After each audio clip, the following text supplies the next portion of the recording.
to call to order the October 15th Parks, Trails, and Lakes Commission meeting. Jamie, can we do roll call? Jack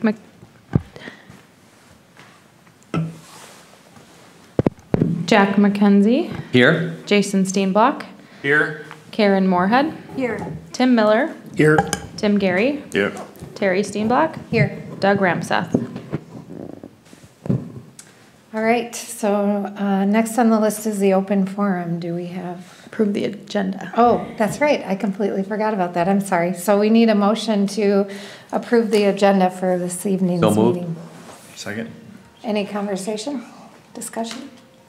Hearing no discussion, all in favor? Aye. Opposed? And abstain. All right, now we move on to the open forum.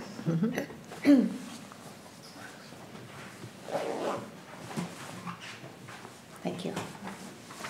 All right, we have Mr. Finneman on the agenda to talk about the belts.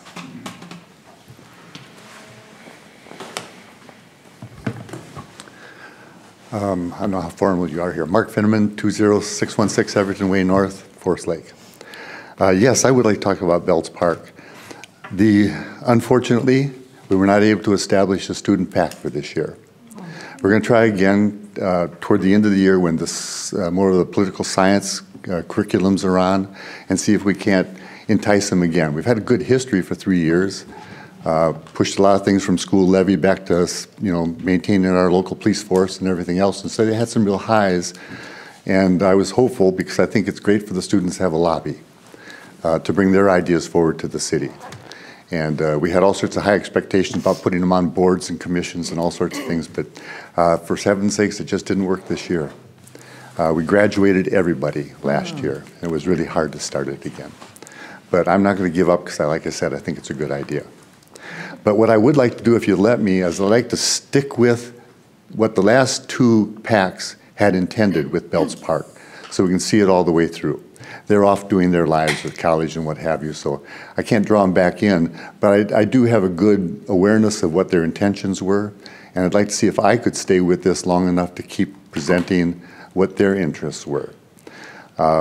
We never presumed to really take over too much of Belts Park. It was more or less, it's going to be designed, we'd like to install a couple ideas into that park that fit their demographic, their age group. And so the arrangement of the park, there's no challenge to that at all. It's perfectly fine. We're glad to see 2 volleyball courts because they talked a lot about where there's 2, you can actually have an event. You can have a competition. When there's 1, it seems to diminish down to you're not going to do it much. So if there could be 2, and it looks like there's going to be, and they can have access to the tools like the balls and stuff to do it, I don't know how you arrange that sort of thing pragmatically. But if that could happen, then the volleyball courts are cool. That works for them. The other 2 basic items were something that would really fit their age group for athletic challenges in the field, the playground equipment. So we talked about a skate park because a skate park can range all the way from just kids messing around to skill, so it had a wide age group proposition. A challenge course also had a wide age group proposition because you could add time to it and speed and all sorts of challenges and still be safe. But when we think about Ninja Warrior stuff, I guess they got confused. They just had it for a moment with the Ninja Warrior at the end of their year. But they were confused about what that meant because they pictured the show, Ninja Warriors. And then we thought about what it means to bring that onto a park, keep it safe enough so everybody can have access and everybody can use it. And it seemed like what it was potentially doing, it was diminishing the skill level requirement. It was going to bring it down to something that was really safe and for everybody. And then we didn't understand it anymore.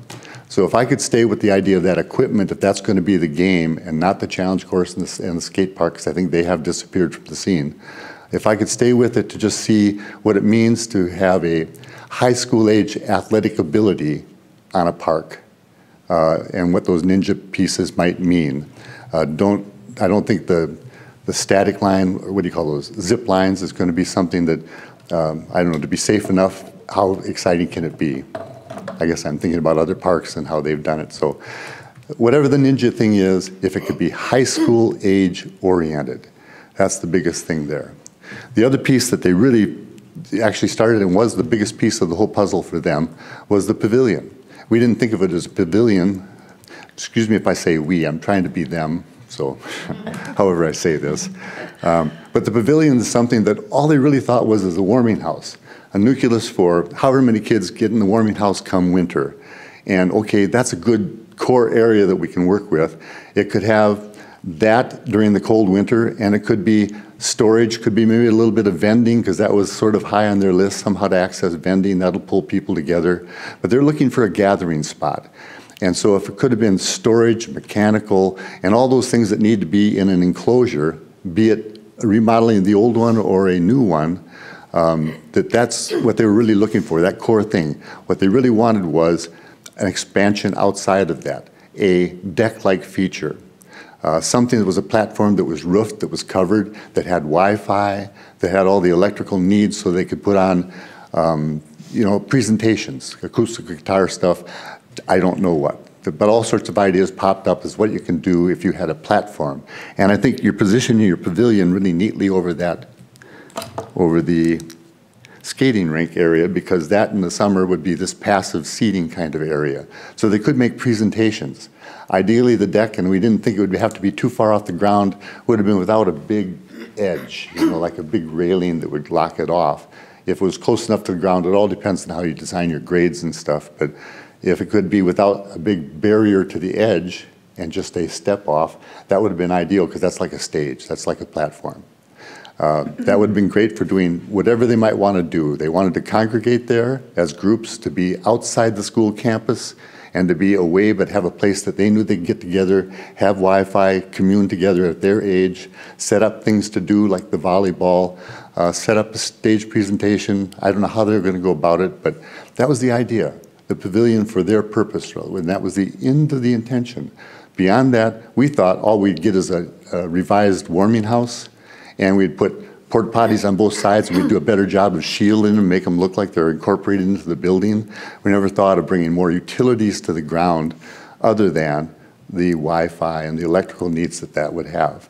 So beyond that, it goes wherever you guys want to take it, and I just want to defend those kind of ideas where it feels like it's theirs, high school age, somehow gathering outside of school with whatever the umbilical cords they need, which was just more of the Wi-Fi and the electrical than anything else. And the rest of it was just however far you want to take it. But I know you're fighting about budget and trying to figure out where you're spending money and all of that, so we weren't trying to come high budget. We were trying to stick them in under the radar and just be enough to get those two things. A good piece of equipment, multiple pieces of equipment that means something to the athleticism of their age, and this community little gathering spot that would be for them as well. So if I could just stay with it and keep throwing that back at you as it grows and changes, that's my goal tonight, just to be able to do that. Then I think I'll have represented their wishes through this whole process well enough, and then maybe we'll take hold of this and say to the next group that wants to be in the pack that you got something done, it's for your age group, it was solid, and look at the other things you've done in the past. Let's build one more. Thank you. Thank you. Any questions at all about what their intentions are? I hope I hit. I think your timing was really appropriate. I know we're going to have an update later on the agenda, but I think your timing was perfect, because I think the capital improvement team will be taking a look at the proposal thus far and having some conversations around it. So having your feedback now, I think, is perfect timing. Okay, good. I hope to stay with it. I just want to see this one through. And I picture that if the pavilion got big enough to be a rented space for a bunch of people, maybe we'd lose the outside deck and the covered deck area, presentation area. And I wanted to be sure we didn't lose that notion, because that's the biggest part of their outward expression. Any questions or comments from anyone? No, it's hard to keep something together when they all have graduated, for sure. Oh, I should have had more underclassmen. What a lesson I learned for not being inside the school. Well, with your interest and enthusiasm, I'm sure you'll gather another group, and it certainly is helpful to have their words. We're going to try. We also retired the teacher that was really the key part of the inside, Susan Stenrog, or however you say her full name. And so we got someone else, but they're new to the story too, so we're going to just keep trying, because I think it'd be great. I'd love to see one on a commission, because I think they'd enjoy it, except they have to keep turning over, Good. Okay. Thank you. And then I'll just stay in touch with Jamie relative to meetings and things that might happen, and try and stay with this in terms of my showing up and participating however I can. Perfect. Thank you. That Thank sounds you. good. Thank you very Thanks much. a lot, Mark. All right, next on the agenda, we have the Parkland dedication recommendation. Chair and members of the Parks, Trails, and Lakes Commission, included in your agenda packet and before you this evening is a park dedication request and recommendation to City Council on behalf of the Parks, Trails, and Lakes Commission. So as you will see, there is a letter drafted here from our zoning administrator, Donovan Hart, which outlines some of the details of this project. So this is for Headwaters 12th edition, and it's there is a preliminary plat to create the 19 residential lots just to the west of the Headwaters campus Leela School, which is located at the intersection of Headwaters Parkway and Fenway Avenue. With this project, again, part of the role of the Parks, Trails, and Lakes Commission is to recommend to City Council if you'd recommend the cash payment to meet parkland dedication requirements, or if you would prefer to take land to meet that requirement. The staff recommendation brought forward is to recommend the Parks, Trails, and Lakes Commission accept a cash payment of $47,500 to meet this project's parkland dedication requirement.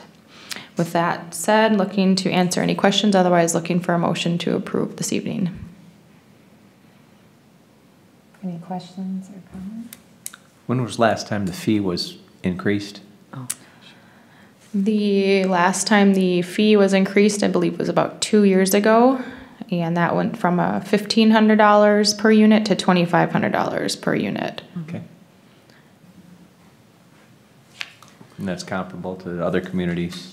Yes, that at the time it was, it kind of brought us more comparable to some of the cities that we compare against. However, coming up at our November meeting, it is another opportunity to discuss the fee schedule for 2020. So this would be a 2019, this would follow our 2019 fee schedule. Okay, thank you. I'd make a motion to take the cash payment of $47,500 for Parks, Lakes, and Trails. I'll Second. second that. So we have a motion and a second. Do we have any discussion? I think just for the point of discussion, I think it makes sense to take the cash payment. If you look at the area where this development is going in, there are 2 parks relatively close to the location and a third that I would say would be within a biking distance potentially. So I think it makes sense from that aspect too. I agree. So we have a motion to accept 47.5 for the Headwaters 12 edition and a second. All in favor? Aye. Opposed? And abstain. All right, motion carries on that one. All right, next on the list was the tree lighting ceremony event.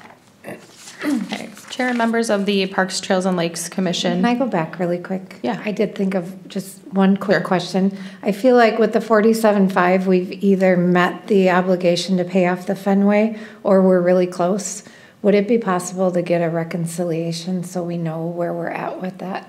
Yep, absolutely. So at our next meeting, or I know at December, at the end of the year, what happens is our finance director will take all the park dedication payments that have come in for the year.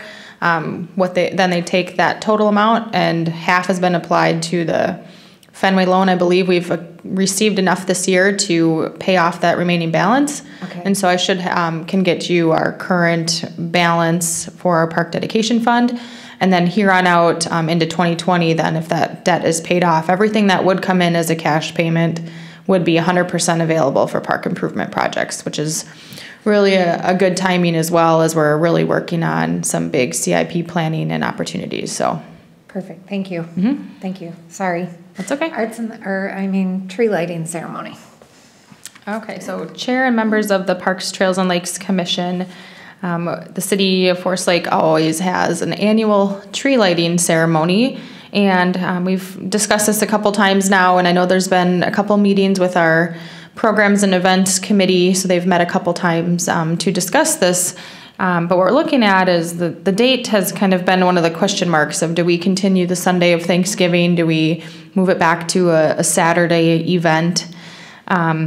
So our chair, Terry Steenblock, did put this out to social media to gather some input on what is it that the community would prefer. So I did include a summary in your packet tonight that there were a total of 54 comments, either through the Forest Lake Happenings Facebook page, and then 8 comments on the Nextdoor app. And it was a variety of comments were received. And so all of those comments were taken into consideration. Some feedback on a Saturday is a good night for an event. However, sometimes Thanksgiving weekend can be busy with activities and travel. Sunday night generally can, after a long weekend, might be busy getting back into the swing of things with school and work. People did like the consistency of a Sunday or a consistent date. So the events and programs group met and had some really good, thorough conversation around this. I think one thing that stood out was the Saturday before Thanksgiving was kind of a unique idea. And this group and today we're deciding on if that's the date we want to move to. Some of the thoughts behind that is it's really before a lot of the other holiday events. The first weekend in December, pretty much almost everybody's having an event. And this would be more of a holiday kickoff, meaning both holidays, Thanksgiving, Christmas. There was some good feedback on tying in some new programs and activities, which the group is working on, but I think there was a good consensus on if we move this date to run a food drive to support a local pantry and with Thanksgiving following the event.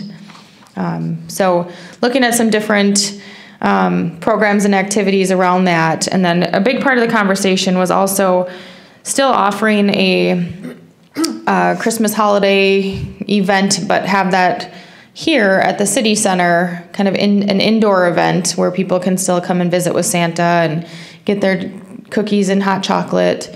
So the group did also put a recommended date for that event of Thursday, December 12th from 5 to 7 p.m. And again, that intent then is maybe it's a weeknight where maybe families on the weekends aren't able to all be together, or just offers a different day and time for people to have a Santa experience in town and prep for the holiday.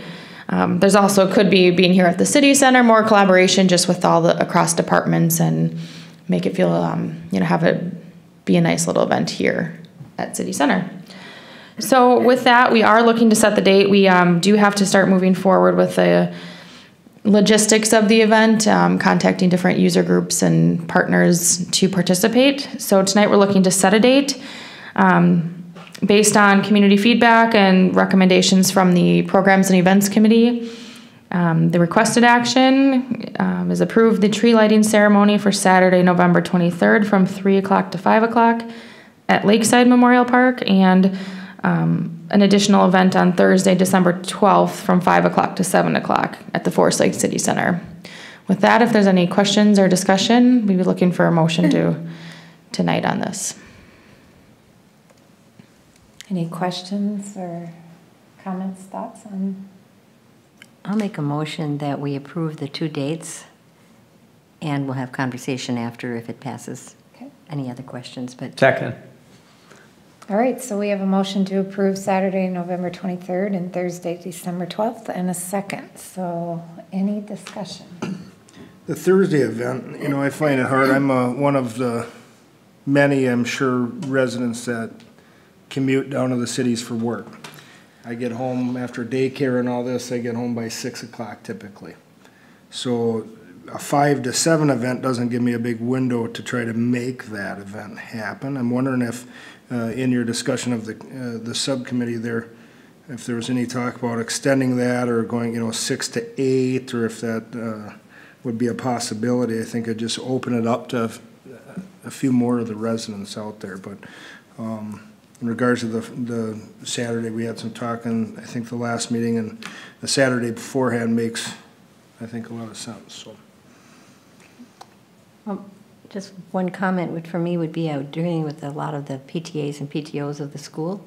It seems to be that 5 to 7 gives the parents some time, maybe not to be there at 5, but to be there before the events open and then yet get the kids home and get settled down again because it's a school day. And so I think it is always a problem trying to regulate that time, but it sounds to me, and it's not finished yet, all the plans, but it sounds to me that it would be a come and go kind of situation.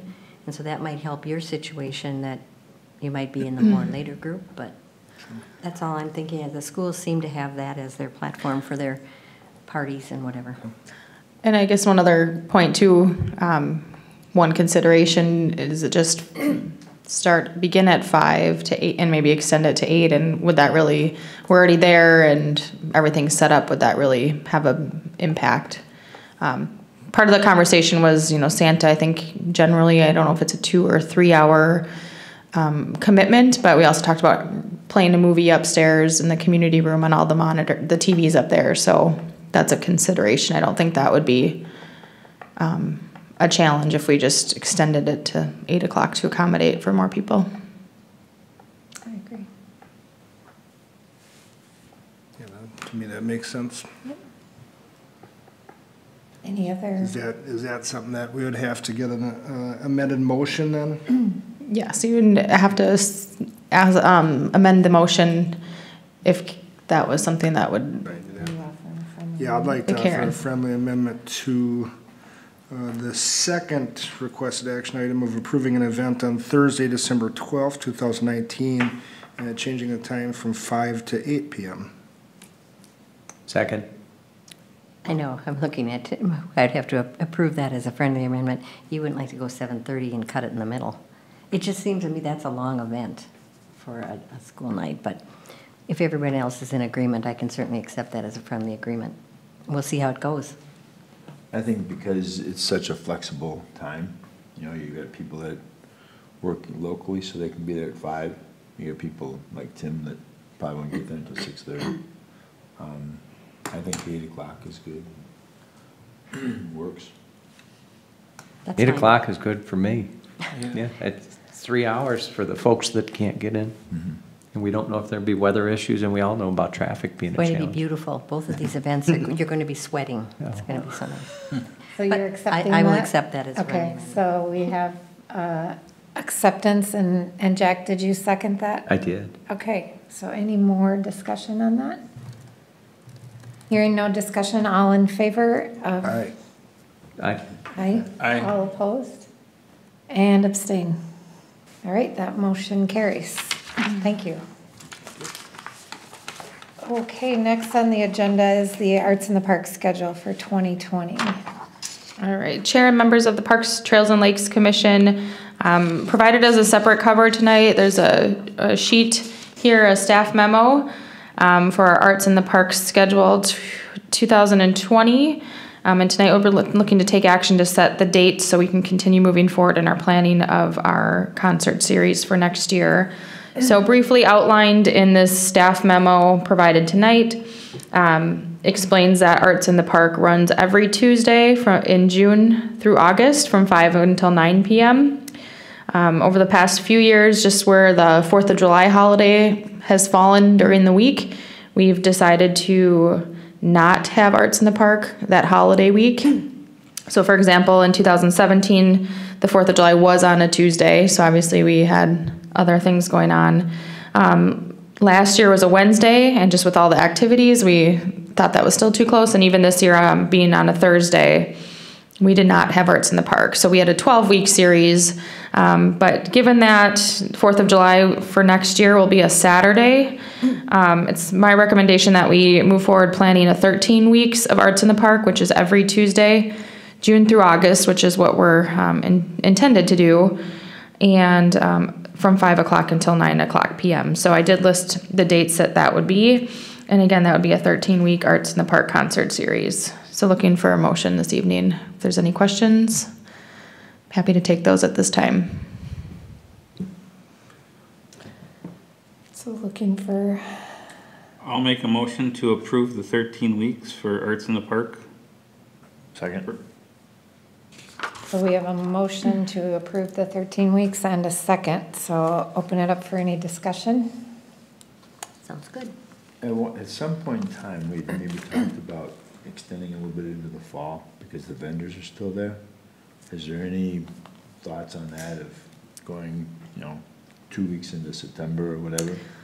Yeah, I think we haven't elaborated on it, but I do think this is a group discussion maybe for maybe the policies and procedures.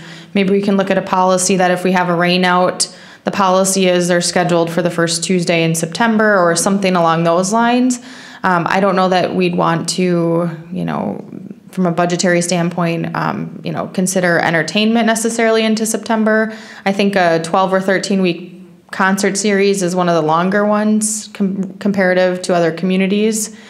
But there could be the opportunity if, we have a local band or if there's a rain cancellation throughout the year, just reschedule them for the September. So I think there's still some discussion on that, but I think our core Arts in the Park series or event has done really well that June through August.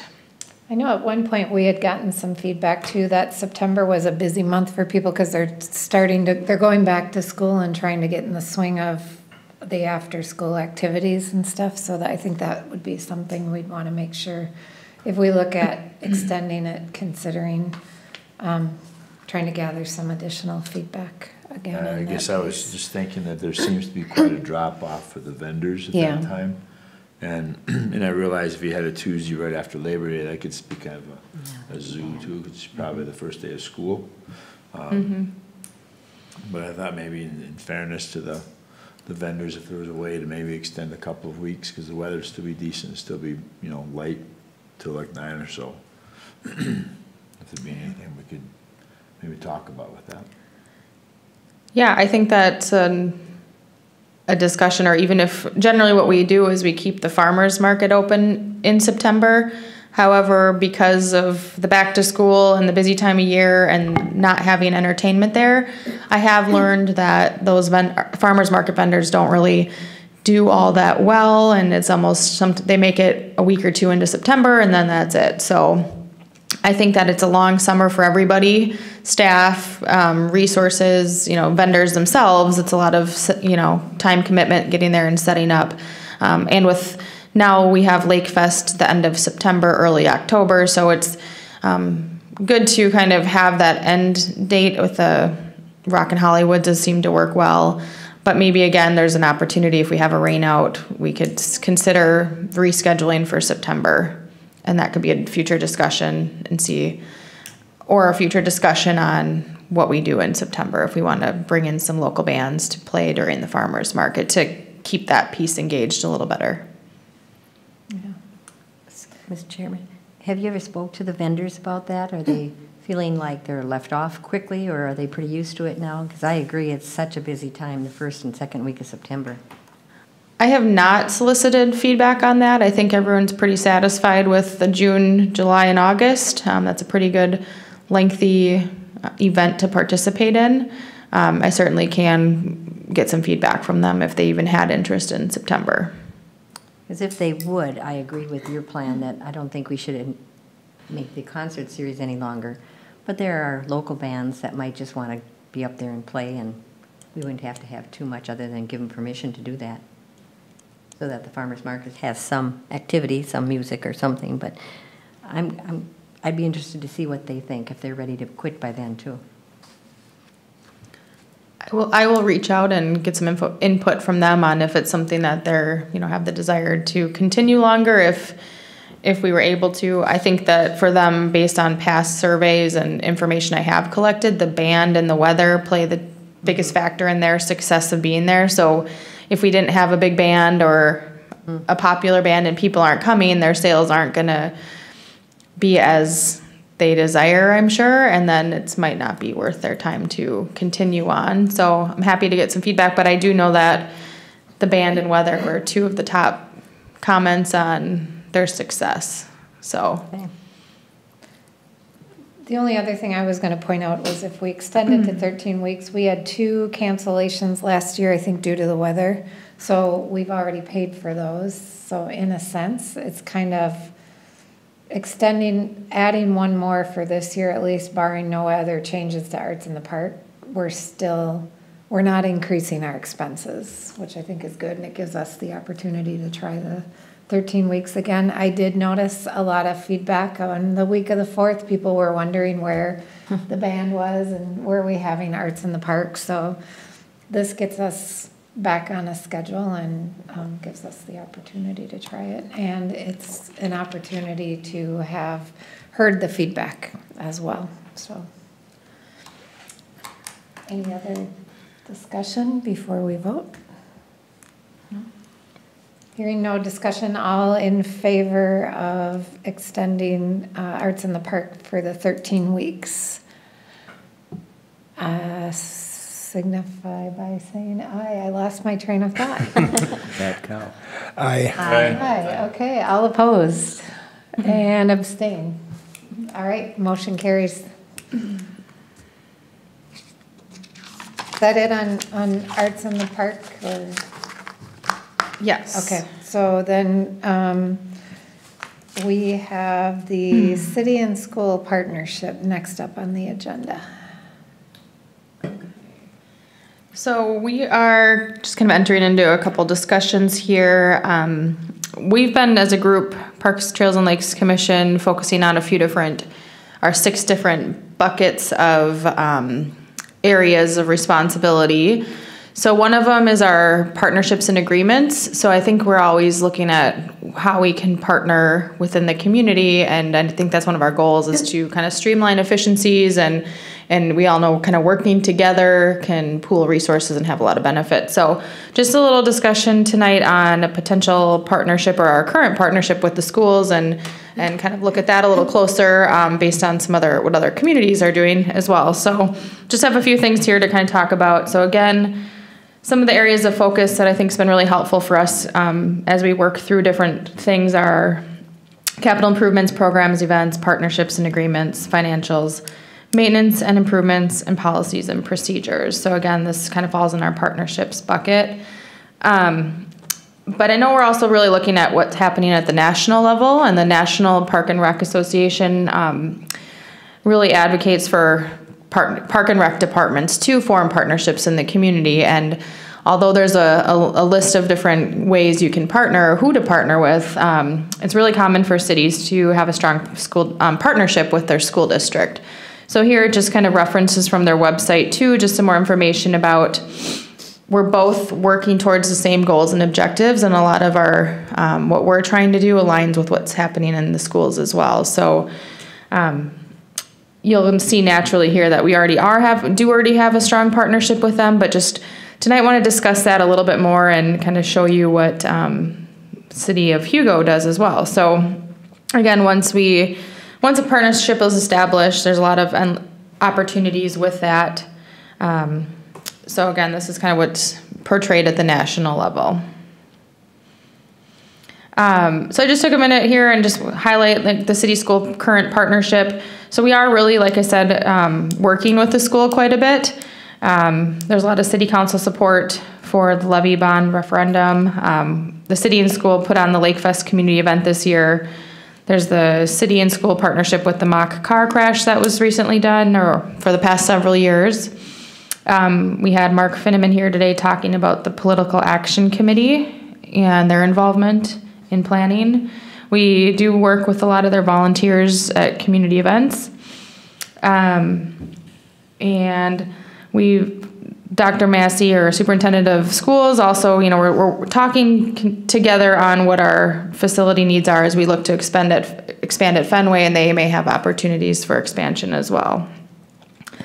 So just kind of to bring an example close to home is the City of Hugo. They're set up a lot like the City of Forest Lake, where they don't do the programs and activities. They rely on their school district to provide that for their community. And I think one of our biggest challenges right now is we have so many different user groups doing recreation programs and activities, and so people don't know where to go or what to do where and who and when and all of that. And if you think about it, kind of looking at this example, I think our Forest Lake community ed group probably puts out 70% or more of the recreational opportunities. And there are a lot of other great groups and opportunities in the community, but I think that's a good starting point. Or they put out a lot of things from youth until seniors and for all the seasons. So what the city of Hugo does is they have a strong partnership and with the White Bear School District. So they have this on their website, kind of just promoting all of the recreational activities that are taking place, and then direct them directly there. So I just thought for tonight, as we're still, as we're kind of working into this, I don't want to say off season, but kind of gearing up for next year, and wanted to engage the partnerships and agreements group a little bit more as well, to see if there's any appetite or discussion on, maybe a formal partnership or exploring other ways, or really continuing to work with the school and see if we can establish that partnership even more. So just discussion tonight. If you have any thoughts, questions, happy to turn it over for discussion at this time.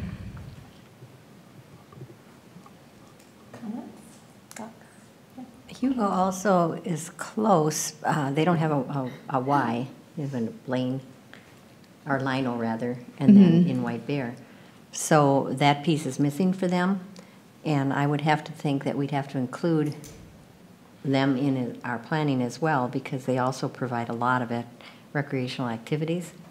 Yes, that's a good point, and I know that's why this is a discussion of how do you have that partnership, but then all of the other groups at the table as well. Because I agree, and I know the school and the YMCA and the city will be involved with an upcoming inclusion and equity program. So that's between the school and the YMCA, and the city will be present at some of those sessions. So that's a good point of how to, because we wouldn't want to obviously not include anybody, but it just is a starting point of a communication channel of getting people to know what our recreational activities are, because the city is not running them and putting them on. So yeah, I think looking at all the partners that we potentially would need to bring in and gather feedback from, I think it can't hurt.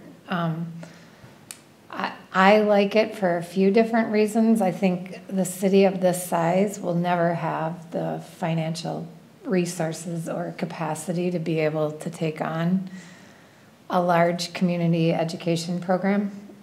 So I think from that standpoint, it allows us to leverage resources and partner and work together where we may not be able to. I like it from a succession planning standpoint. I'm always worried about, right, we put all our eggs in one basket and that basket is gone, then what do we do? And if you think about some of the other areas that could potentially fall under this, it could help them out from a succession planning standpoint. And I think we've got this, the school does an excellent job on their community ed program, and they've got the infrastructure for it, and they've got the technology to do it. So if we could leverage off of that, I think there could be some potential here. I think, I don't know if it would be possible, Jamie, but could you get a copy of the agreement from Hugo and find out a little bit more about how they partner, and maybe the agreements group could take a look at that offline and have a conversation about it, and then bring it back and, how did they do this? Who did they bring in? What does the agreement look like? What would that mean for us from the standpoint of, different agreements and things in place and programming and. Yeah, I can definitely, tonight was, definitely start the discussion on it just to see if there's some of that interest. And I did want to state too that the city has a really great relationship with the YMCA and want to continue that as well. So it's just starting to kind of piece things together of how do we become more efficient with resources we have in our community. So definitely tying them and all of those other user groups and organizations in the community that are doing things. I think seeing this model was interesting to me to see how other cities are partnering with, park and rec departments are partnering with their school district. And I think they're kind of that joint collaboration to kind of share resources, accomplishing the same goals and objectives in the community, kind of that access for all. And so I think a starting point there, happy to get a little more information and even can see what other neighboring communities or whatnot is kind of following the same kind of model. What are the benefits to it? Would be interesting to know what the benefits were that they gained from. Yeah, I think just generally speaking, it really depends on the city, in that, every city is a little different, but sometimes it's stated, you can share facilities. So we don't have any indoor space for events. And if that could be a benefit for the city, we also have our pickleball courts that I know Community Ed uses for some of their programming. So some of that shared facilities is an important piece, and the kind of sharing of resources. So what do we have that they don't, or vice versa? And it's just working together that ultimately the goal is, the same, of providing access for all. And also spoken about at the national level is kind of that hot topic is kind of that out of school time right now. So schools, what do kids do in the summer and when they're not in school, after school hours? And I know that Community Ed does a great job offering some programs, but Park and Rec could also be a good venue for that. And I know I've also discussed that briefly with the YMCA of after school kind of programs. But there's, mutual benefits depending on, kind of what that partnership would look like. Yeah, I think it'd be a great idea, especially with the Community Ed. I know we have a loose partnership now, but just being a 3-year resident today of Forest Lake and coming in with, thank you, with young kids and trying to find activities and all that, to partner together and to be able to find one location online to, if I search sports right now, I just did it briefly. It says we've got a lot of sports in Forest Lake, and there's some descriptions, and that's about it. So how do I know, being the new guy, where do I go to sign my kid up for baseball? And then if I'm in, I've got older kids and we've moved in. This isn't me personally, but then where do we find which baseball program and how? I don't even know how my wife found the Community Ed website versus going to the Forest Lake website. So I think it's a great idea to leverage that partnership just for a communication standpoint, so everyone in the community knows what's going on and knows what's available to them. I think that's the biggest asset and has been in this community for a long time. How do you get the community calendar all in one place? And how do you put it where someone's going to look at it? Some use the web, some very seldom use a paper, but they're all over the place. And for years, I've dreamed that it can't be that difficult for all of the different partners that we might have to give out their year's schedule and then put it in. I think the newspaper's been better. Both, they have a community area where they kind of list a whole lot of activities that are going on of different kinds. But to me, that would be the biggest asset if we could work with them to get a community spot where people would know what they're looking for. So what, with the YMCA or somebody that we're partnering with, like the school, what if we put on that Community Ed, we had a TV or a computer screen that would be down at the school, and then it would say, this is what's going on in Forest Lake Community Event, this is what's going on in Hugo Event, and then, or have one at the Y, so if you're not able to look at the phone and try to figure it out, when you walk in, it's like, oh, there's a screen right there. Oh, there's something in Forest Lake, or there's something in Hugo, or I don't know if that would work or not.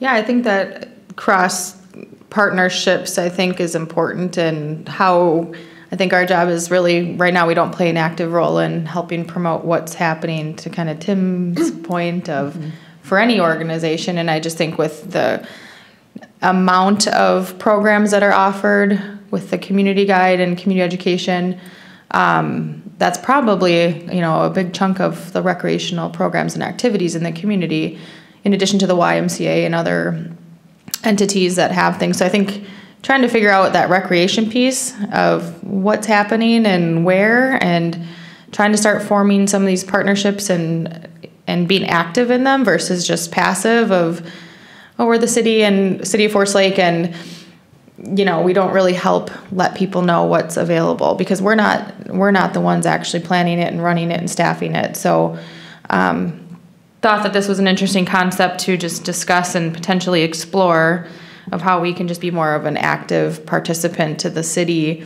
And I just know with being at the table with the school, some of their goals and objectives I think align with what we're trying to do. And just like, again, at the national level, it's pretty common to have that school and city partnership because you're, working together on a lot of different things, which I think we currently are and hopefully can continue to build on that through. You're leveraging your facilities as well, you know what I mean? You're leveraging the communication and the platform and the facilities and, which is a good thing, I think. Be interesting. Do you guys have any comments or thoughts? That's good. So can you pursue getting some additional information on it? Yeah. And then, like I said, maybe the team that's looking at the partnerships, our sub-team, could take a look at that, and then we could talk about it again in a month or two. Yeah, that sounds good. And I appreciate the discussion on it. Just kind of thought it was an interesting model, and maybe there's more to find out from here and bring it back to the group in a couple months. So Sounds good. Maybe we'd get to keep people in Forest Lake to do our activities, huh? Right? Huh? It's exciting. Well, it's, That would be- there's even small things where we could help on the other side Yeah. potentially, Absolutely. they've got the facilities, but then we go for T-ball and there's no waste baskets, there's no toilets, there's nothing, so I think there's room for both sides to play an active part in that. Awesome. yeah, I think it definitely allows for an opportunity to continue to collaborate and share resources in some capacity. I think then you don't each have to do everything by yourself. And again, just kind of figuring out the whole dynamic and the whole partnership citywide with all the different organizations. But thought this might be a good starting point to kind of discuss and look into a little bit. So I will gather some more information and circle back. Thank you. All right, what do we, the community event sponsorship packages. Okay.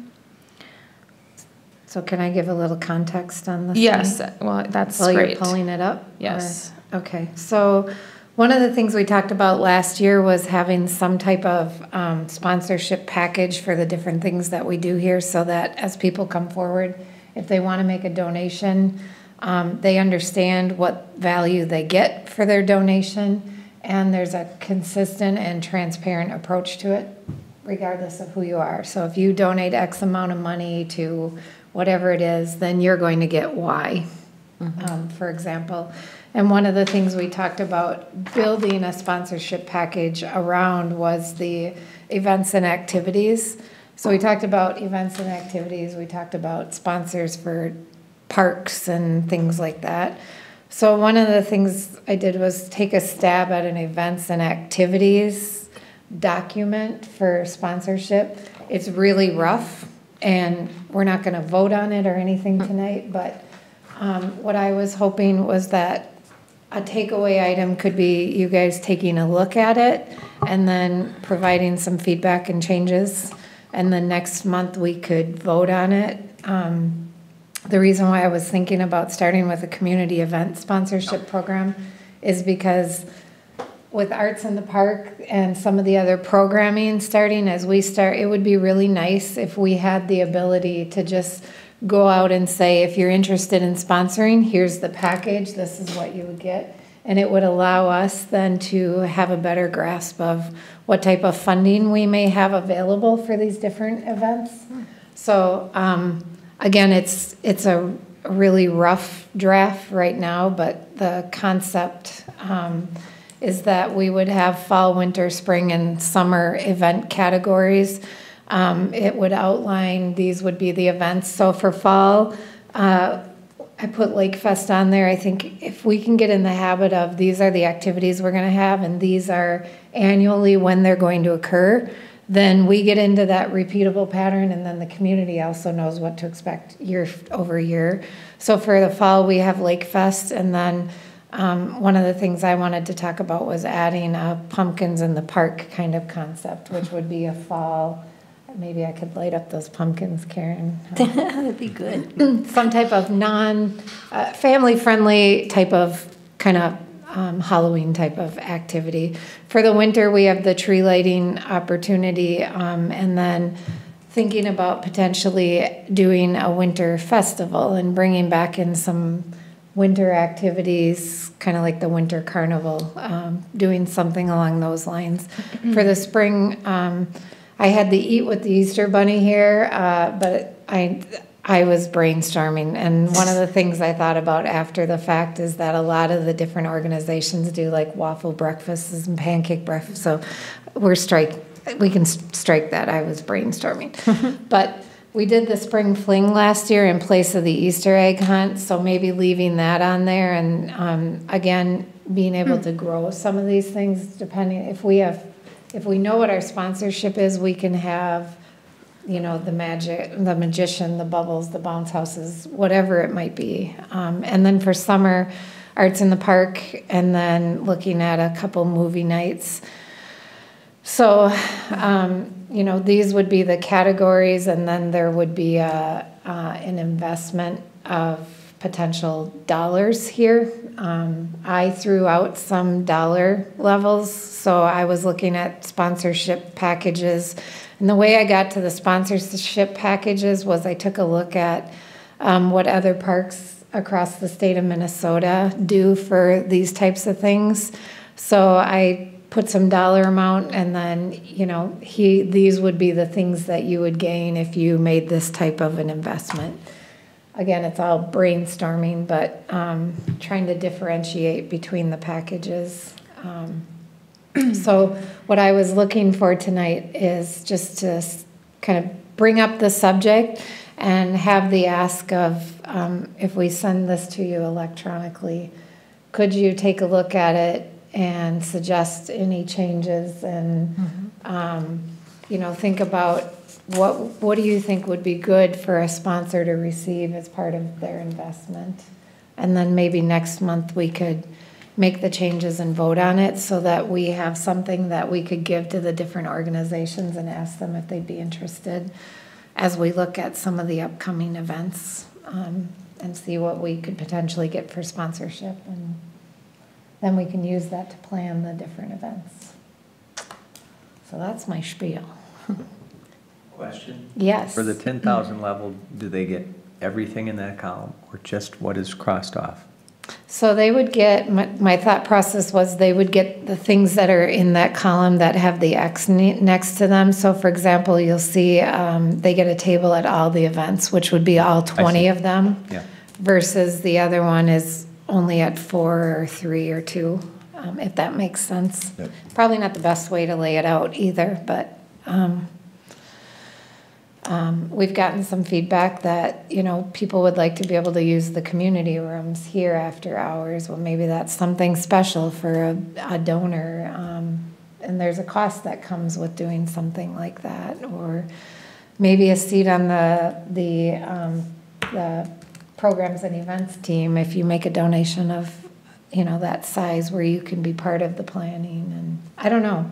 That's where I think we need this group to kind of brainstorm and think about what we would do.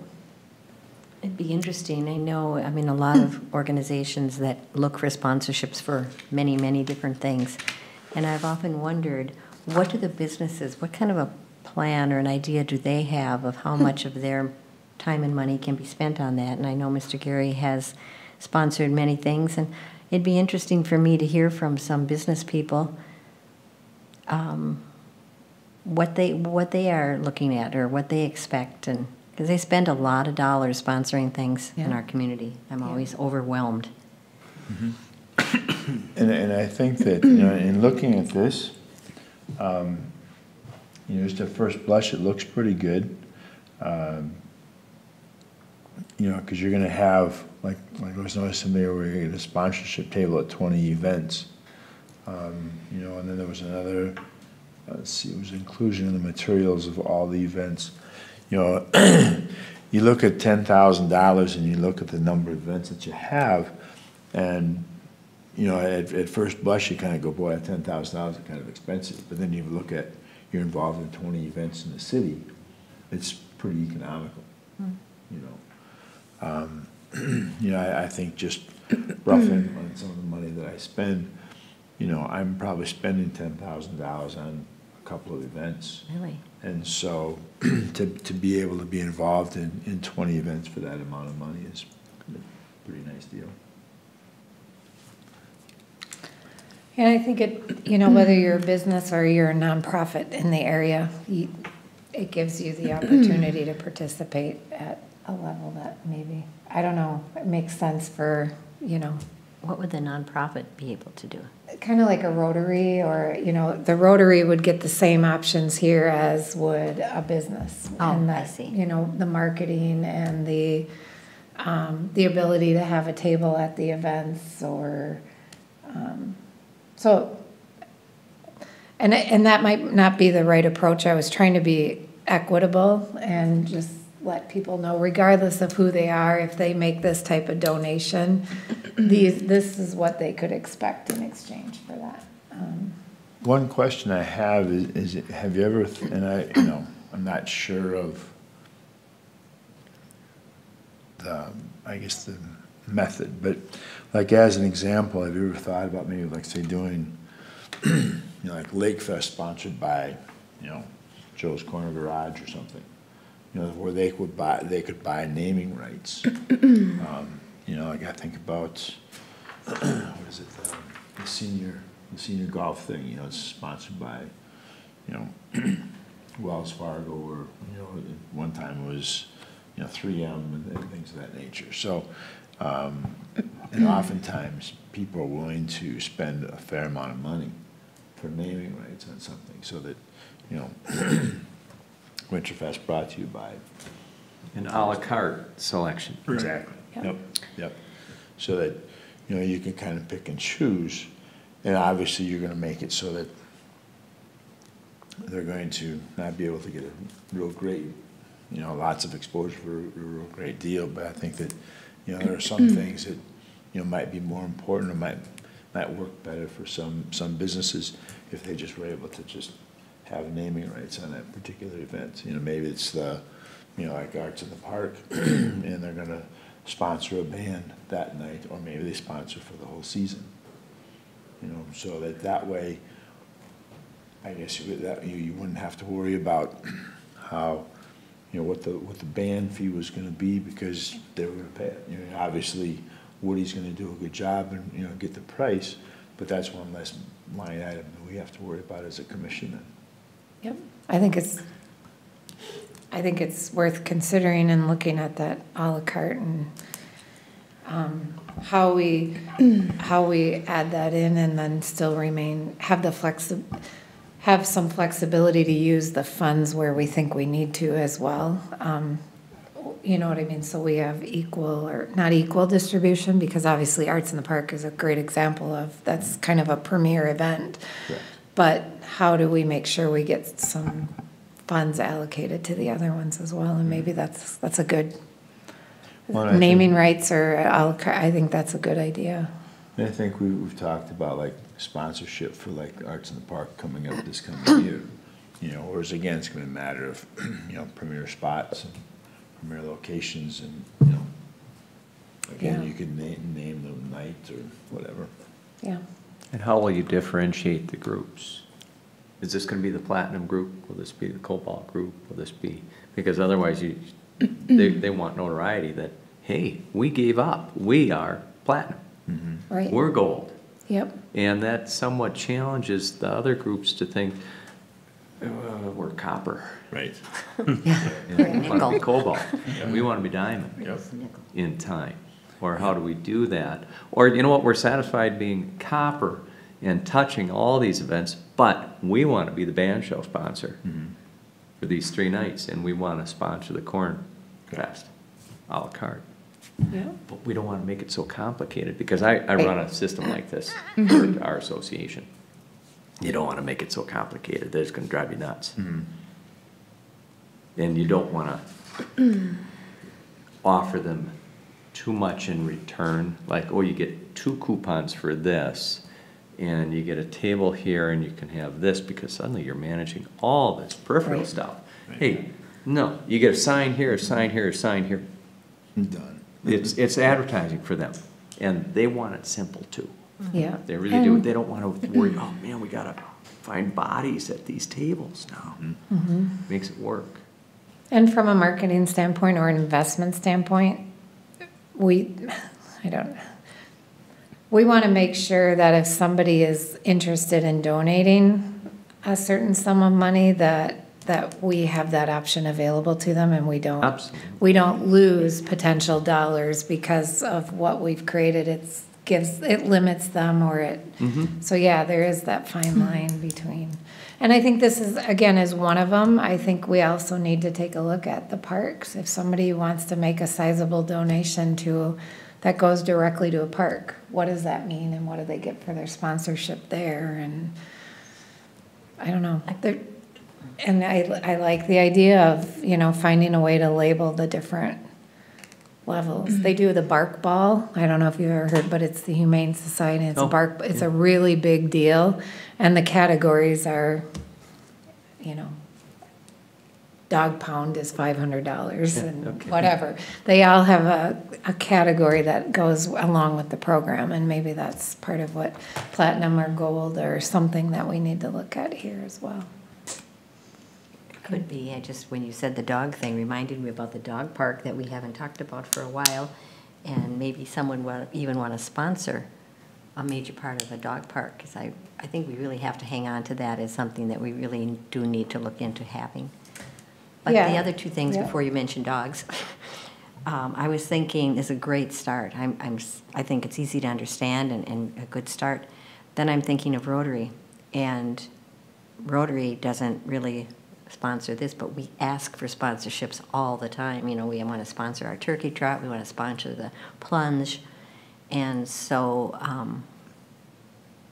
I don't know, is this going to inhibit some people from doing what they would do before and doing it all for one? Just something that I've just got to think through.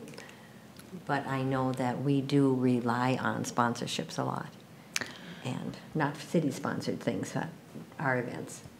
And the last thing is, I get approached all the time, how do you get to have a bench, or how do you get to do a tree, and could we incorporate that into this kind of idea where the different things could be listed, and then they would know if mom passed away and she wanted to leave something.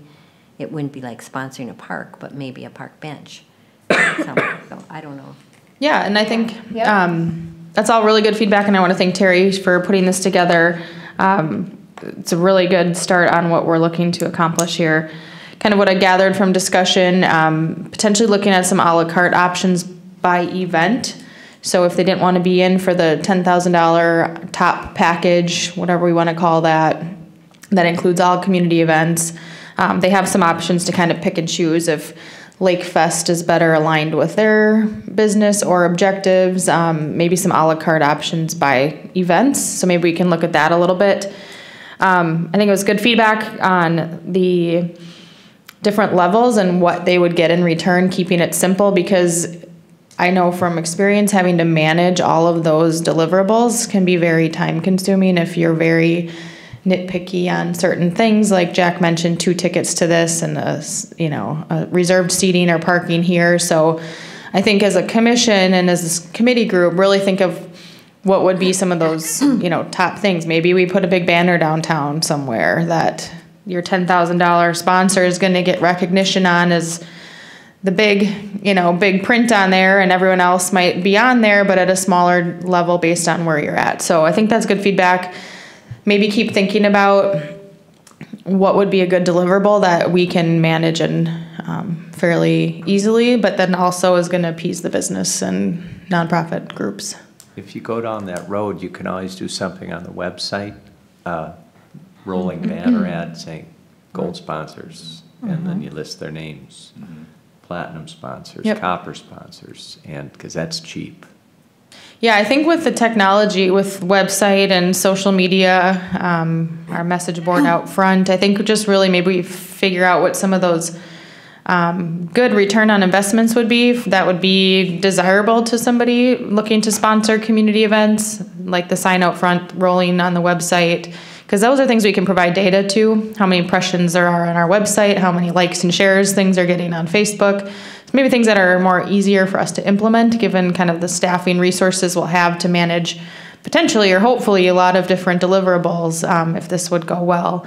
But we wouldn't want to necessarily prohibit somebody from sponsoring. Just a quick feedback, we just had Lake Fest, and for example, on average, for that event, attendance was about 400 people. It's a one-day event. We did get a couple, 3 sponsorships at $250, and we got one at $500, and then we had an in-kind sponsorship at $500. So it kind of gauges or gives you an idea, hopefully, of about what we needed to support that event.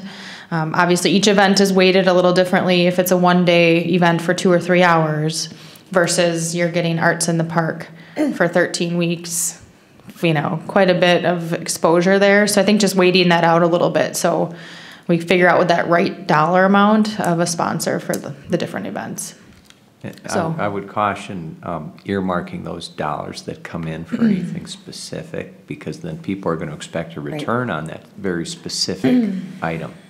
And you will find that the dollars don't add up properly. We had that issue. So that's a good point. It's a sponsorship. Hey, Right. it's $10,000 sponsorship. Yeah, community- This is It's what gonna you go get. towards these activities. Yeah, it goes to and- these activities. And what we do with those dollars right. is thank you. Yep. And you're getting advertisement out of Yep. it. I think that's exactly the approach we would need to take with this. That is, to me, is key, because either that or we're gonna either shoot ourselves in the foot, or we're gonna have everybody that wants to do one thing, and if they can't do that one thing, they're not gonna donate, and we'll be lopsided in the events and the ability to basically general fund money Yes. versus It's impossible to appropriated do. to an activity.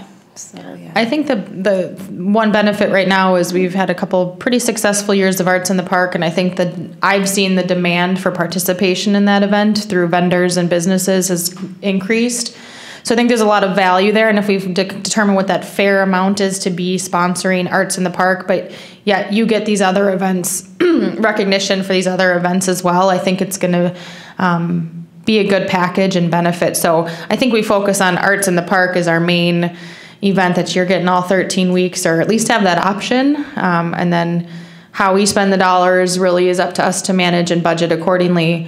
But I think there's a lot of value in Arts in the Park, and a lot of people really want to be involved in that.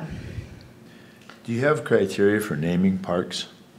We don't have any that I'm aware of, like policy, which, And that's a whole nother sponsorship package, I think, that Well, needs to and I be- guess that my question was, is that, okay, so the parks have names now, how did they get those names?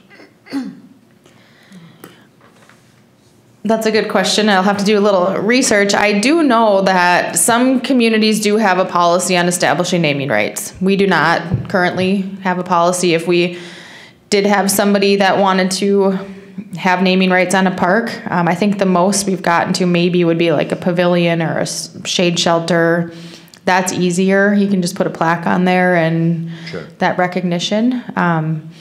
Naming of a park, to earn naming rights would be something that would have to really be researched and looked at, and policy development for the So I mean, city. like I remember when they named Coolant Camp, you know, that was after Dave, and he was real active in the township and all.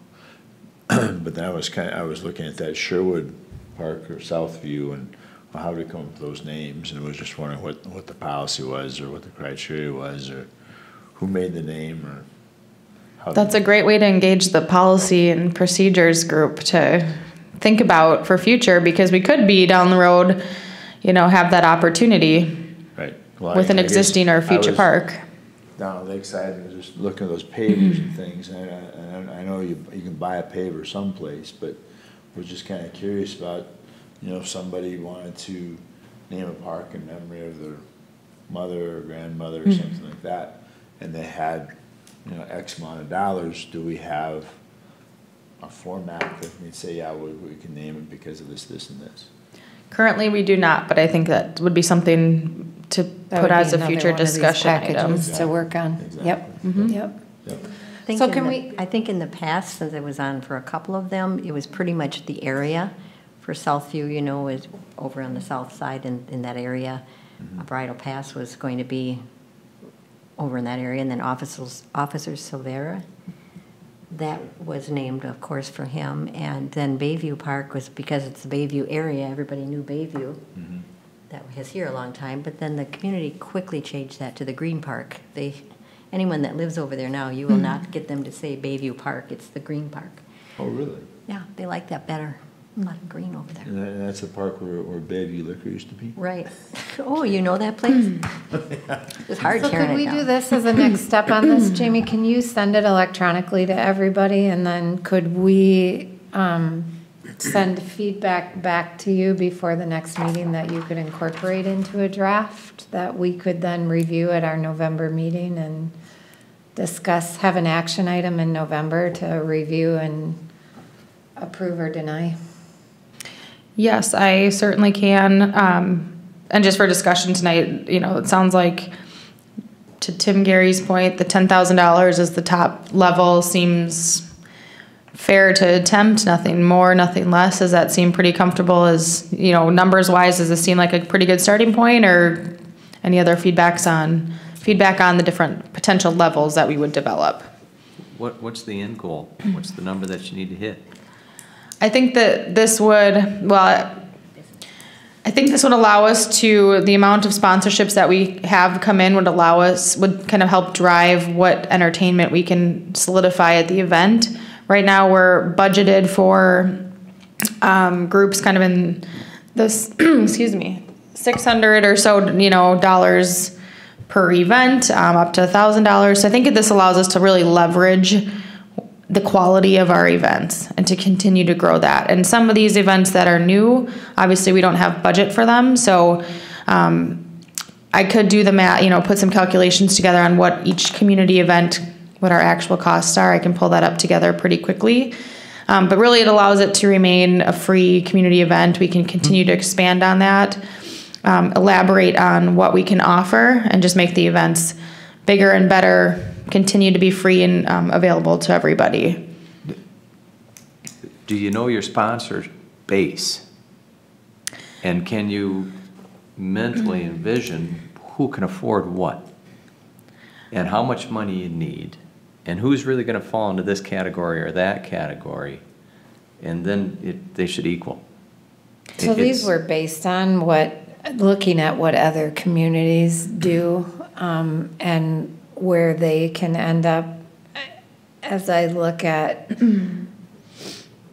one of the other things I was thinking about is looking at these individual events and what community members, so we, for example, for Arts in the Park, had one community member donate $3,000 for that, donated $1,000 for Lake Fest, donated $1,000 for the spring fling. So, you know, just there, they've already reached that threshold, and, you know, we may ask them to make additional donations. So I think, to Tim's point, the 10,000 seemed like a reasonable amount where they're probably spending it right now and they don't know it, because we kind of keep going back Nickel and and diming. asking it, nickeling and diming them.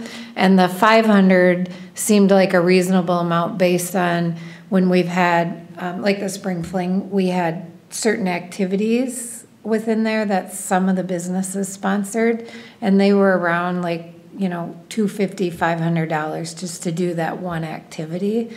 So that's kind of what I based it off of, was just that range. Well, I think it's great, but So I feel like there's somebody that would fall under those ranges, but. Yeah, I guess to your point, I was kind of thinking that, how much money would you like to raise? You know, and again, if we're looking at just covering expenses, that's one thing. If we're trying to make, you know, and this is kind of a bad term, but I mean, if we're trying to make the sponsorship become like a cash cow, you know, okay, so what amount of money would we like to see come in? And I guess that'd be something that I'd be willing to sit down with and just look at and say, okay, you know, some events, you know, you're gonna find, like as an example, you may find realtors will be realtors and insurance guys will be all over, you know, these particular events. You know, you may find, I don't know, the pizza place will go over off of something else. So it would be kind of interesting just to kind of go through and look at all the events we have, what each one costs, and then, okay, who's gonna be our target sponsor? And then just kind of break it out and then just say, okay, gee, we're gonna be able to raise $40,000 for the year. Is that gonna cover everything and is that workable? Or do we need to adjust something, or do we wanna raise more money or less money or whatever? And that was the part that was a little hard, because we did look at some of the costs, and some of it depends on, I'll use the spring fling. I think the cost this year was different than the Easter egg hunt, but the value add was great, I think, based on what we heard. So would we want more than that? Sure, we'll take it. And we can make that, as Jamie mentioned, we can make that event even better. I don't know, it's just that hard, it's that balance where I don't want to say I only want 2,000 for that event, Right. when in all reality, if I had 5, I could make it a lot better. Yep. That's the piece. So Well, any thoughts you have on that, I think we need to And I think look at. that is a matter of kind of looking at, okay, so you have your events, you have your money, and then you're looking at, okay, who are gonna be the sponsors here, you know? Yep. And how deep are their pockets? And if Correct. they've got X amount of dollars that they budgeted, $10,000 a year to do sponsorship, advertising, whatever. And it's already being doled out over here, and now this new entity is coming in saying, we got this idea and you're really pumped up and charged up. Well, you know what? We've got our vehicles here. We love your idea, but we're already spending our dollars here, and we can't increase the size of our pot just to satisfy the community. And there may even be some resentment there. When did the community become advertisers? When did, you know, they understand that we're sponsoring, but it's still the bottom line. They only have this much money, unless you're talking nonprofits and a fundraiser that they're gonna generate money for gold sponsorship. That makes sense? You know, and I think too, a lot of it is in presentation, like I do a fair amount of, for a couple of different groups, you know, fundraising. But it's, what I've discovered is that if, like, you know, even myself, I mean, you kind of set out, okay, in about, I mean, I start planning in August, September for the following year.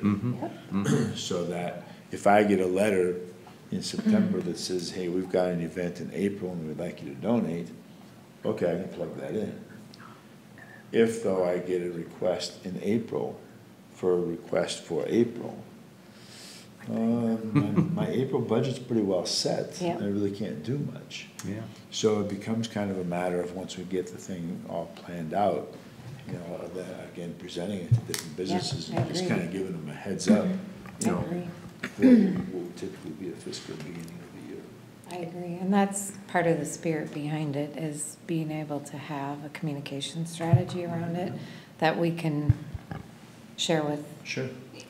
whether it be the chamber or the nonprofits or whoever, but somehow, once we get it done, then how do we communicate it's Well, valuable? and even like if you had in your calendar of events, you know, you're saying, okay, you know, that, you know, in August, be looking for your letter for the sponsorships for next April, you know, and so you give them a little heads up, and then in October, okay, you know, we'll be talking to you in April for this donation. So now again, if you had kind of 2 warnings to, okay, plug this in, and then when I get that call in February, hey, we'll be contacting you in April for this.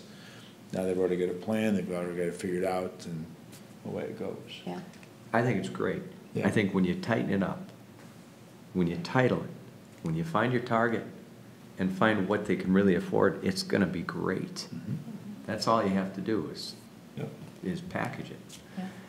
And I agree, if you present it to them the month after their budget was approved, you're not gonna get anything from them. Right?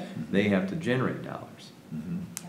So getting on this now for next summer is good. And nickel and diming, I have found that our affiliates hate to be nickel and dimed. Once a year, come at me.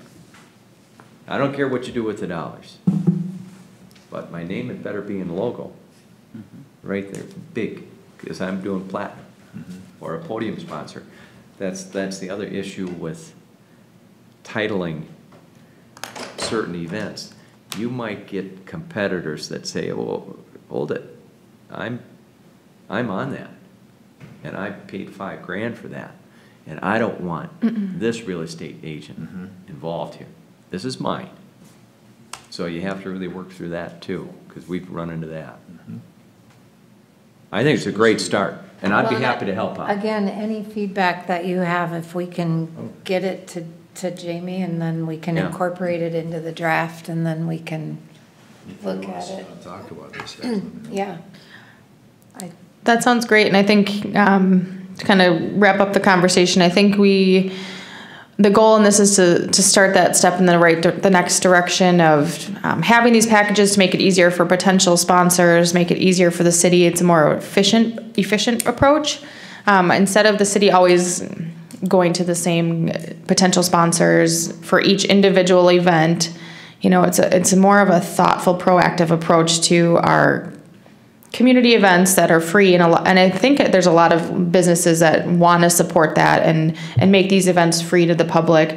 I know that timing is important. I think if we can nail this down and take that first step and see what happens for next year, then we're just only building on that and can continue to move our timeline back so that we're allowing a lot of time for businesses and nonprofits to plan accordingly budget-wise. I think people will really see the value of not only Arts in the Park, but I think we've had a great year of community events. So I think this is a good step in the right direction to just, maybe even target some other groups that want to be involved that haven't been in the past, and not always just relying on certain businesses to sponsor our event and feel as if they need to, because we're continually asking kind of that same group. So I do, to Jack's point, have an idea in my mind of who I think might have that interest in a higher level sponsorship. I think there are some businesses that would be, interested in doing that. So with that said, I'll kind of collect any feedback you guys have. If you have examples that you've seen in other areas of your life or different sponsorship packages, send them over, and I will work on kind of tuning this up a little and get back in another version at our next meeting. Thank you. Thank you. All right, so next on the agenda is the maintenance needs list. And we're not going to prioritize them all tonight. I know you're disappointed. No.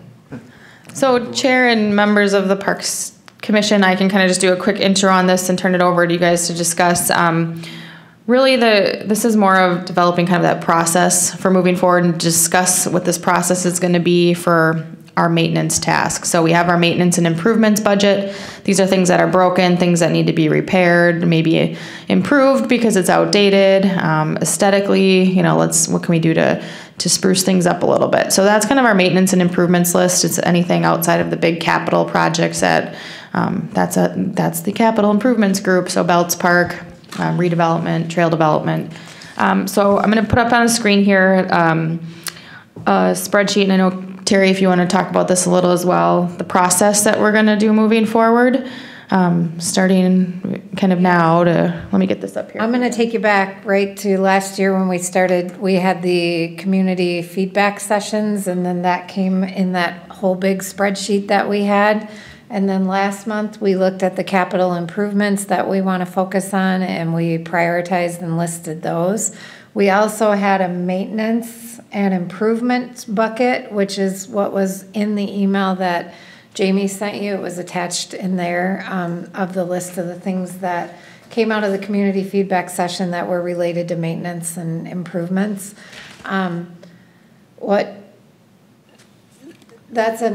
So in my mind, the vision is that we look at, between now and the end of the year, we look at basically getting together our strategy or our plan of what we're going to do. So we've done the capital improvements, the maintenance we need to do.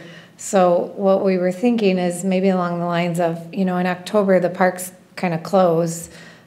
We look at scheduling a meeting at the end of October or the first week of November, where we go out and we do a walkthrough of all the different parks. And what Jamie has on the screen in front of you is an example of a list that we would look at creating. And you'll see it's populated. There's stuff in there just for illustration purposes. It doesn't mean that these would necessarily be the things at those parks. We would go out the end of October, November. We would add, spend the November meeting kind of, what did we find when we went out and did that review?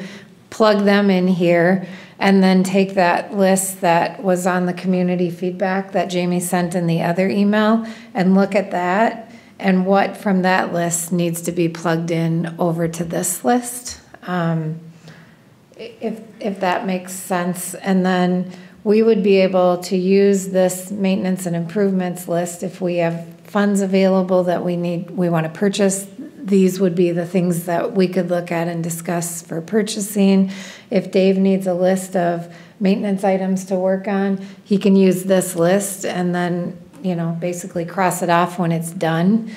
If we get a request from somebody in the community that says, I want a bench added at this park, or I want a drinking fountain added here, if it's not a critical maintenance kind of issue, where it's a safety issue type of thing, then it would come back to us to discuss, and we would say either yes, put it on the list, here's where it belongs, or no, we're not interested in that at this time. But it keeps us coming back then to a list where we have things already outlined, and we then have to choose, do we want this before that? And if so, what does that look like? And it gives us it's another piece of the package. We should be able to get the community, we should be able to, by January, basically do a communication event for the community that would say, okay, for parks and lakes and trails, these are the capital improvements we're going to be focused on.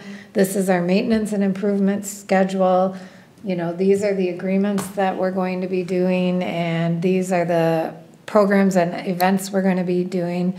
And we've kind of got it all packaged together and organized and communicate. And then, like I said, if we put it on a list like this, we can keep it in front of us, and we don't do the I call it the squirrel, right, from the movie Up. The dog sees the squirrel and it runs over there, and then it runs over there. Squirrel. We've got the list to help keep us focused. Looking at this, just in coming off of still thinking about sponsorships, would there ever be a possibility of sponsoring a park? So somebody could say, yeah, for naming rights, I'd like to call it Tim Garrity Park. And for that, I'll pay X amount of dollars, and then I'd be responsible for maintenance of that park up until, I don't know, $10,000 is gone or something like that. Kind of like adopt a highway. Yep. So you adopt the park. I think we could do something like that. I mean, the reason why I started with the community event was because it's a little bit, I thought, simpler to tackle. Mm-hmm. And I think we could eventually look at a sponsor a park policy and program similar to this. But what worries me is if we wait to do that, it could be another year, and then what do we do with all these? So I think we still put the maintenance items on here, and we still work and use the budget we have available while the programs team or the policies and procedures team is looking at a sponsorship program for the park piece. So we could maybe get both things done. And I think that the Adopt a Park program was on our community list of items, and so that would be definitely, there are Adopt a Park programs, and there's certain things you need to follow to get those implemented, where that they don't necessarily donate dollars, it's more of their time and resources to make sure that park is kept up, that if there is a need at that park, they're kind of the ones watching out for it and letting the city know, hey, that slide is broken at our park that we're responsible for. So they get signage there that they're responsible for keeping an eye on it. They notify the city of some maintenance things. So they don't really, from my understanding, don't provide dollars to the maintenance improvements. It's more of they own it and have that responsibility. So, And I don't know if I read something someplace or whatever that we're talking about, some particular town, maybe I had a dream about it, I'm not sure, but anyway, the idea was that in order to introduce people to the parks, they would sponsor like a hot dog cookout or something at a park. And it'd be, you know, like the Parks, Trails, and Lakes, or it'd be the city staff or whatever, would then cook the hot dogs, and they'd have chips and whatever, but it would just introduce people to the park. Well, you know, if we've got 25 parks in Forest Lake, you know, it would take 2 years, if you were going looking at, say, through the summer, it would take 2 years to introduce people to all these parks. But it'd be another way of getting people into the parks, so that maybe at some point in time you found somebody who, you know, want to sponsor, or want to watch, or want to adopt, or whatever the term would be. But it would get people involved with those particular, you know, parks. yeah, I think what you're referencing is definitely some of the programmatic things that we could do with some of those sponsorship dollars that come in. So I know when I was growing up, there was ice cream social night at Pierce Park. And so we all went to that. It was free ice cream. So that was sponsored by, I think, through the Park and Rec Department. So we could certainly look at some of those smaller and more inexpensive but effective ways to get people to different parks, not always just downtown at Lakeside Memorial, but adding some different program elements at other city parks to get them there and informed of what is available for them. So I think there's a lot we could do there. I mean, like, because I know like that Shields Park, and I've been past it, but I've never been to it and looked. But you know, there's a spot where I understand there's a pier, you know, and if a person could, you know, work with the youth of some sort, you know, to take a kid fishing or something. I know they have like the take a youth hunting. You know, there's an early duck hunting season. There's an early pheasant season. You know, and if you could get something involved where you could take, you know, kids fishing, just to do it as a sign-up event and go down there and catch some fish and, you know, have a little fish fires, whatever. Yeah, and some of that may be already happening just with different organizations. And I think that's where, like, focusing on the partnerships and strengthening those of utilizing our amenities that we have, because we do have some great things that are unique for fishing, for example. How do we tie some programming to that? And if the city isn't resourced to do that, that's where our partnerships come in, whether it's whatever organization, but, you know, say, hey, did you even know we have this Shields Lake Park with a fishing dock here, and encourage or recommend some of those programmatic items. And I think that's where, like, the community needs assessment on what's happening in the community, what are we missing. There are certain age ranges, demographics that aren't being serviced with existing programs. Maybe that's where we can kind of filter in and say, okay, this is what Community Ed's doing, this is what the Y is doing, this is what this organization is doing, and have that community assessment. Where are the gaps? And I think that's going to tie in with some upcoming conversations around equity and inclusion, and making Forest Lake a place where everyone's welcome and able to participate. So I think that some of that's probably happening, and there's probably areas that we're missing the mark on that. And I think really working with these partnerships will help us to understand a little bit more of what's happening and what's not, and what we can do to fill that gap. You know, I look at this park maintenance list. I think that there's some really valid items there, but I also wonder, well, don't we have staff? Don't we have a body that goes to all these parks and says, you know what, this bench needs to be done, and that needs to be done, and that needs, and isn't it their occupation to prioritize and actually get this stuff done? Are we going to be managing the manager who manages the doer? So keep in mind, what's on this list isn't real. Oh, okay. This is just it's a placeholder on here to illustrate Okay. an example of what might be here. So, for example, if we look at that other priority list. Okay, well, you answered my But question. It okay. looks like a punch list for a property manager. It does. Yes, and some of it could be, right? And it's at least on one list, and Dave can strike it off. He doesn't need us to prioritize it. Yeah. He just knows, I got to get this done. But some of the things like when I went to Lakeside Park, I noticed that some of the concrete is uneven, right? And so is that a priority? That's probably a bad example, but is that a priority? Does it go on here? Or when we did the community feedback, there were some specific maintenance items on this list. Do we agree with that? And if yes, does it goes on this list then? And then those would be, because some of those things on that list aren't just a punch list. It would take an investment of money. Yeah. And, you know, changing the canopies out at Lakeside was one of those. So if we said yes to that, then where does that fall priority-wise, Yes. is what it would be. And So- I appreciate that, but don't we need to prioritize manpower too? Women power, person power. Person power. manpower's fine. Personnel. I'm not to gender, I'm not looking at gender. It doesn't So matter if I you think call I may be able to answer that a little bit too. So you're right, we do have park maintenance staff. We have somebody that goes around to parks, and as they're getting the garbage or making their rounds daily, weekly, if they see something broken on the playground, they'll make note of it and fix it. But I get calls once in a while for things that would fall into this bucket that maybe they didn't see it, or it's something up high where like a kid would maybe find it from being active in the playground. So sometimes residents will call me. So this would be a communication tool between this myself and maintenance.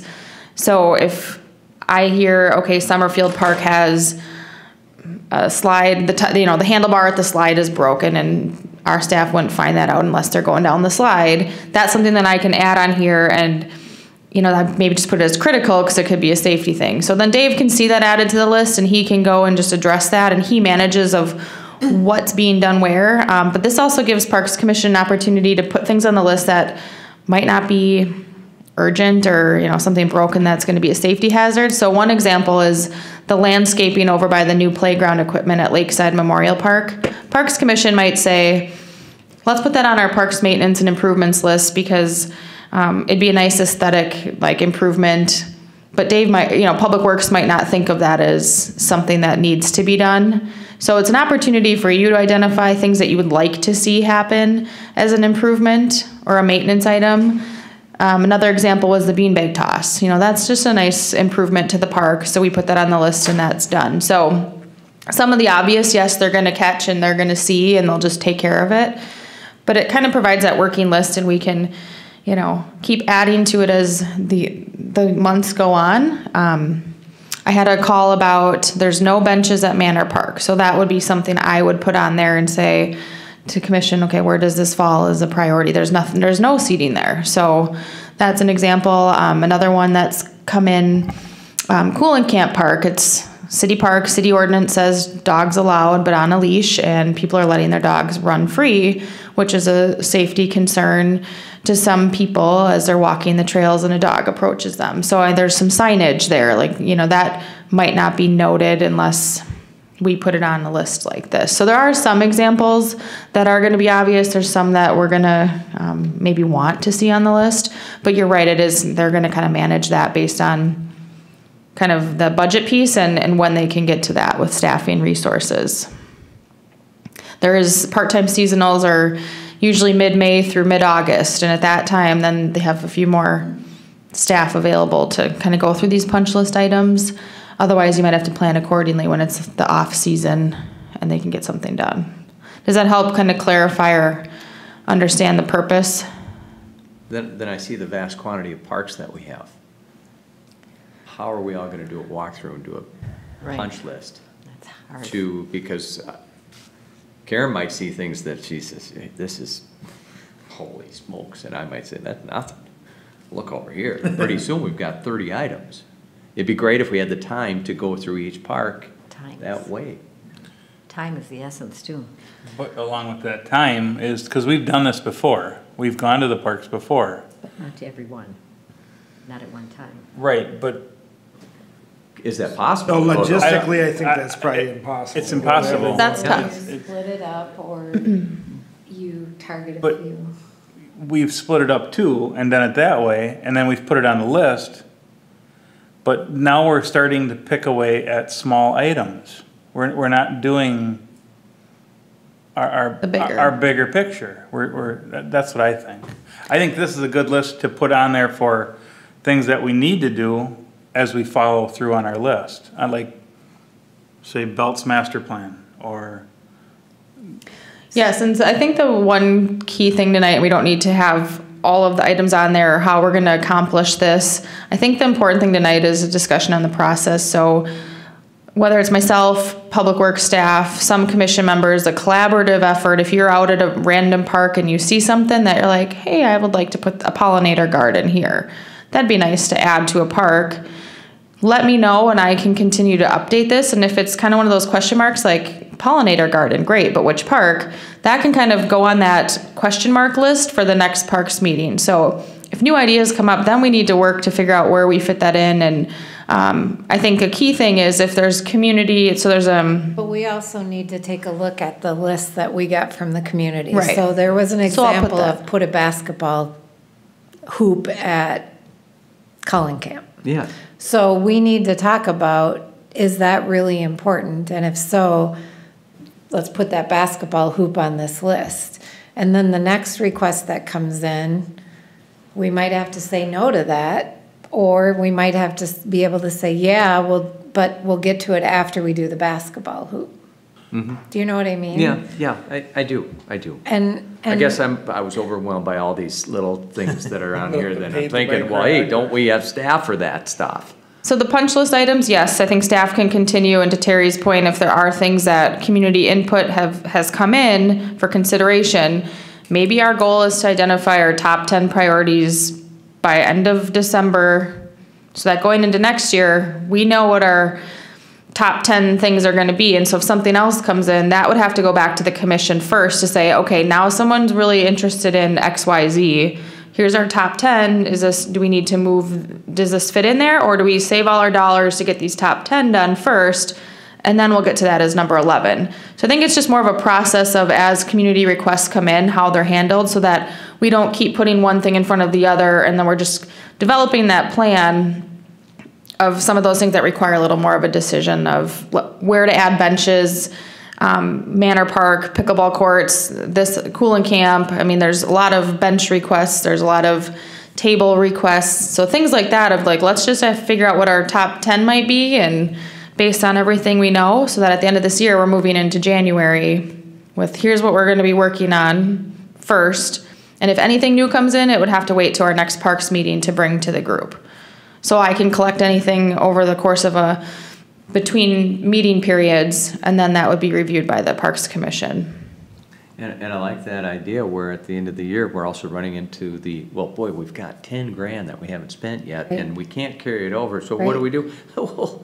Look, here we go, Exactly. and we're done. Exactly. And we can tell people, we're gonna prioritize this list. If we have dollars at the end of the year, we're gonna spend those dollars. Absolutely. And yours is Yep. there, and I really like that. And this is a document that, yeah, it's a punch list, but there's also pieces on here that we can use. I'm a big fan of, like, let's tell people this is what we're gonna be up to. And this could go into a piece. People know Bay Park is a good example. I have been asked at least 3 times, can we have a small piece of equipment in Bay Park? They've got an asphalt parking lot. So maybe that's something then, so what I was hoping we could do, my ask was, can you take a look at that list Yeah. of the parks and maintenance items and come next month ready to talk about what on that list would you like to see on here, and we can prioritize them like we did the capital improvement. And Absolutely. if there's other things that you have heard from community members that need to be considered, let's spend next month and get them on this list, and then we can prioritize them, and it's one more piece of the puzzle we can say to people, you know, yeah, we'll do it, and here's where we'll do it, or no, we won't. But, and then like you said, in November, December, we have money left. Let's buy it and get this taken. We might not be able to put it in the ground until next year, Yeah. but we can at least buy it. Let's get You it. know, Let's get all new so- benches. Yeah. Let's do that, yeah. Any other comments or thoughts to kind of focus on this maintenance tasks and improvements list? And if it is helpful, I certainly could split out the punch list items, which is just kind of, here, Dave, go to, get these projects done as you're able to with resources. There's no you don't need to consult with Parks Commission.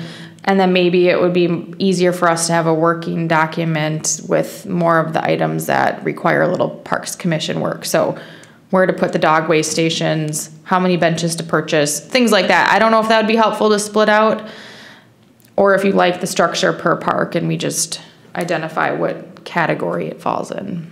I think to your point earlier is it shows what we're doing as well. And it doesn't mean just what this commission's doing, but what we're doing as a Parks and Rec department. And if they see that, hey, we've gone out and done these punch list things that you asked for, I think it would be important to keep it on that list and to show that. Okay. So we will keep this working document. That's kind of that will be the process moving forward between now and next meeting. If you have anything, if you get to any parks, I don't know that we need to formally, I'll think about that if we need to schedule anything, because everyone's pretty busy with our lives, but do our best to get a pretty comprehensive list going into 2020 so that before the end of this year, we can identify our top 10 items and continue to build on that if that's something that seems appropriate. And then take a look at that list from the community feedback. Yep, incorporating that. Yep. Calls I've received or emails, inquiries. Take all of that into consideration, update this and summarize it, and then let's pick our top 10 so that we can, if we do have an open house in January with all our 6 different departments, categories, here's our maintenance and improvements. Here's the top 10 things we're going to do first based on community input. If you have a new request, submit it here, contact me, and then it'll be sent to the Parks Commission for consideration. Are there minimal expectations based upon our criteria of parks? Premier parks have this many benches, or will have, all premier parks have benches, all community parks don't? Or is there any criteria based upon all the parks? We didn't set criteria around specific park amenities, like premier parks have grills and 5 benches. We haven't gotten to that level of specifics on that. But I think no, we don't. But I think even a neighborhood park with a grill would be okay, or we can define that better if we need to. I think we've just kind of taken it analyzing it as a case-by-case situation. So to me, if there's no benches at Manor Park and parents or grandparents are there with their kids, there's nowhere to sit at all, that's probably important to me. We just have to view things as a case-by-case scenario, and we can certainly develop some more park standards per classification. I guess I'm just thinking that all our parks have at least a bench. And I see a grid. All our parks have at least a wastebasket. Right, so a grid kind of the categories and what the minimum requirements. The minimum requirements of being a destination. Yep. Because I don't think all our parks have everything. No, and that's where I think it's important to identify some of that. Would help me pick and choose where I prioritize. Like for me, if there's a park that doesn't have a bench at all, to me, that would take priority over something else. That's my opinion, but. Their minimum standards should be met, and then we explore, okay, you can have 3 benches there. Yep. So. And I think that ties into, I think Karen had a comment earlier about how do we donate a bench, or we want a memorial bench, a tree.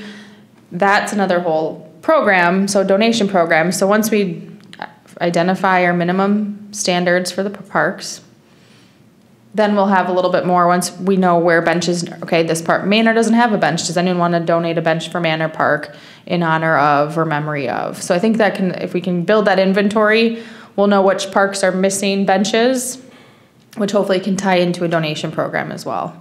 Same with trees. I know there's going to be some upcoming conversations about emerald ash borer, and so benches and tree donation program, I think, is going to be on the radar and discussion in the near future. But I think that's kind of how it all ties into the big picture of this process. Okay. Any other comments?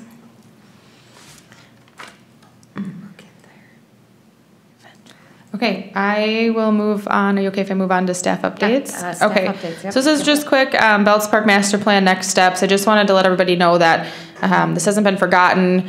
I've just had to shift some priorities with some upcoming deadlines that I've had. So I'm going to reconnect with Bolton and Mank later this week to take into consideration feedback from the Parks Commission on the proposal, the phases that were identified, and see if we can restructure that a little bit.